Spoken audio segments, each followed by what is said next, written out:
Bien, pues ahora vamos a ver qué es la impedancia. La impedancia se representa con la letra Z. Para poder entender lo que es la impedancia, vamos a entender primero lo que es la resistencia. En un circuito de corriente directa yo tengo aquí una fuente que es positivo y negativo. Esta fuente se le conecta una resistencia. Entonces aquí tenemos un voltaje en corriente directa y tenemos una resistencia. Esta resistencia va a provocar una corriente. Y aquí la relación es que la corriente es igual al voltaje entre la resistencia. Y sabemos que la resistencia es una oposición al flujo de corriente. La resistencia es una oposición al flujo de la corriente eléctrica. ¿Sí? Bien, pues entonces vamos a entender, hay que tomar en cuenta que esto es en corriente directa. Bueno, vamos a entender ahora qué sucede en corriente alterna. En corriente alterna nosotros tenemos un circuito donde tenemos un voltaje que es de corriente alterna, que va a haber una corriente que es de corriente alterna, y aquí vamos a tener una impedancia. Entonces, la impedancia es una oposición al flujo de corriente alterna. Esto es la impedancia.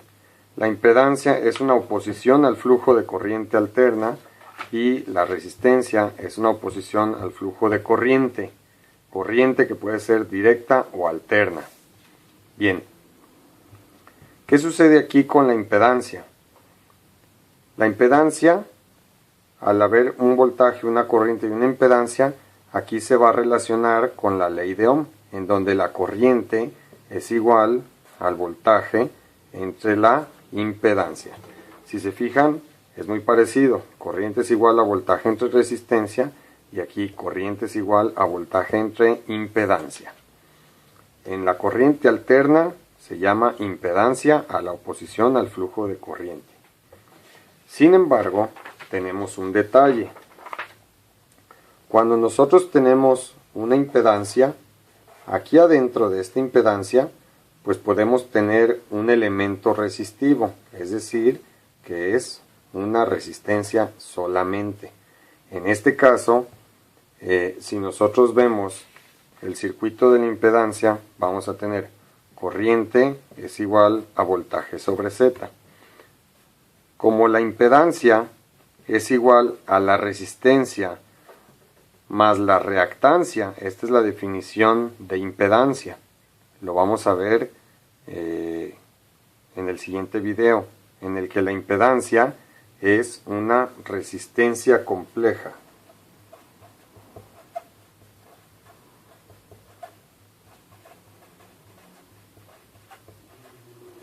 ¿Sí? Como aquí no tenemos reactancia, esto se hace cero. Entonces tenemos que la impedancia es igual a la resistencia. Y por lo tanto, la corriente es igual a voltaje entre resistencia. Y de esta manera, en corriente alterna, si nuestra impedancia se conforma solamente de elementos resistivos, entonces nos da lo mismo que en el trato de corriente directa. ¿Por qué se le llama impedancia? Pues porque ya vimos que es una resistencia compleja.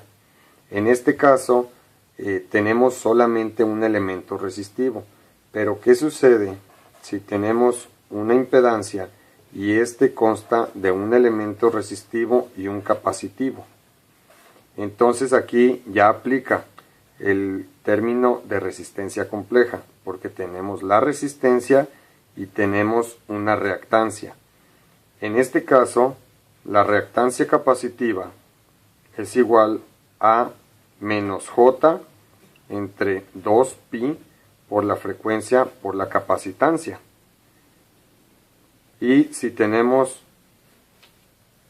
una resistencia con un elemento inductivo, entonces tenemos una resistencia y una reactancia inductiva.